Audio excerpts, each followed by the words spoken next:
sandı. Tamam böyle çay var. Artık burada oturup ben sağımlar şey ya.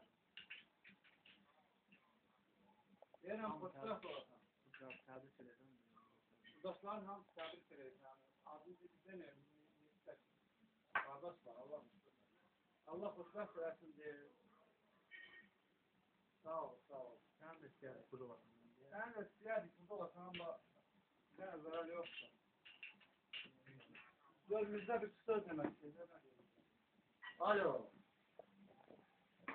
Tamam Melik. Yok hayır futbol mu diyorsun? Valla sen sağ ol. Ne var? Ha bak. Abi söylüyorum. Fırsat ol. Ben kimi oğlum. Kızım. Kızım ben kim sevmiyorsan oğlu kızım kardeş.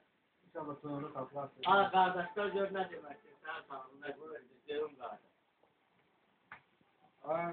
Abi kardeşlerim sağ ol. Yaxşı insanla olsun. Hiç bak hayatta meylim demeyeyim. İnşallah her şey yaxşı olar. Allah ile yaxın hayatdan alır. Bizde olsun. Şimdi benim de dağılım için hayat yaşamadım. Sağ ol. Yaxşı günler sen bana.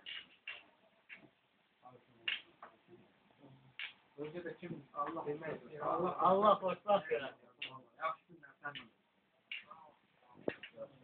bana. Ya sağ ol. Evine ver. Ay ne oldu bayı? Sağ ol. Sağ ol.